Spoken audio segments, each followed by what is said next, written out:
Kingsvein is a strategic smorgasbord of amazing tactical decisions for anyone looking for a very meaty SRPG to dive into.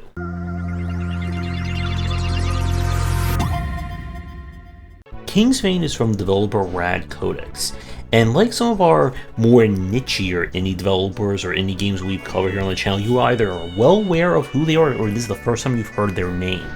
But I definitely suggest that if you enjoy any of what you see here at Kingsvein, to check out their back catalog, as they have definitely made a name for themselves over the past decade, making some very challenging and original SRPGs. Now, on to Kingsvein.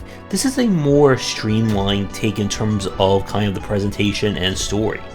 You have been sent to the kingdom of Kingsvein that has gone dark after about a year.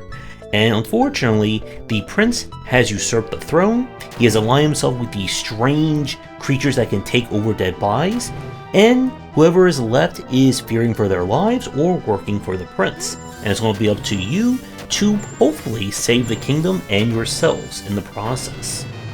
The progression here is kind of an open-ish style RPG.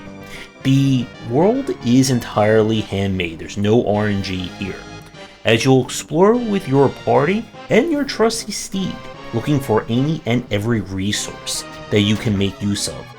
This includes from healing items to new gear. A major aspect of Kingsvein in terms of its design and approachability is being very much about low number design. This is not going to be a game where you're going to be doing hundreds of thousands of points of damage. It also means you're going to be collecting hundreds of thousands of points of experience, as the biggest aspect of this game are the strategic battles. You'll get into turn-based combat like we all know and love, but what separates and distinguishes Kingsvein from a lot of other games we play is just the sheer bevy of choices in terms of builds and how you want to control or take over the battle. Do you like buffs, debuffs, traps, roots, swords, spears, range, close range, roots, summoning, fire, magic, lightning, the whole rainbow of strategic choices? This is all handled by the game's class system. Every character in your party can equip up to 2 classes, a primary and a secondary. The primary is the one that will get active experience, while the secondary will use any or you'll have access to any skills that you unlock for it. After battle, you'll collect experience, which you can then use to unlock more skills in a respective class, or to unlock passives, and you can have up to 3 passives equipped to any character at one time. As you go kind of down the tree, different classes will require different combinations of experience in respective other classes. And the classes themselves are all kind of interesting and varied enough that you can just kind of hang out with one and make do. But the real trick of this game is having your full party completely dual spec into whatever insane combination of strategic choices that you want. So for my play, I originally started going for like a bleed heavy strategy, where bleed procs based on pushing enemies. The more you push them, the kind of more bleed they take during that turn.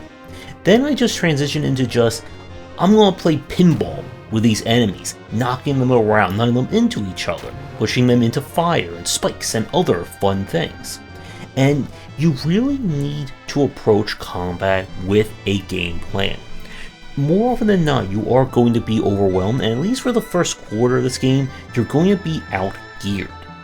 And a lot of the kind of larger progression is going to be figuring out how to craft new gear, apply kind of additional items to your gear to supplement them, and again, trying to tie this all into your class choices. In terms of difficulty, with all these choices, it also presents a very wide variance of difficulty.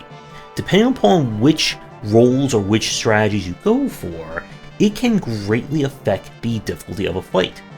In one battle, I had a lot of trouble dealing with enemies because they were just pushing and pulling my characters, and then I realized, wait, I can do the same thing and knock them into pits.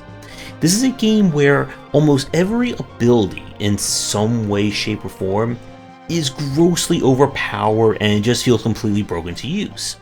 And this is balanced by the fact that everything has that same potential if you know how to use it.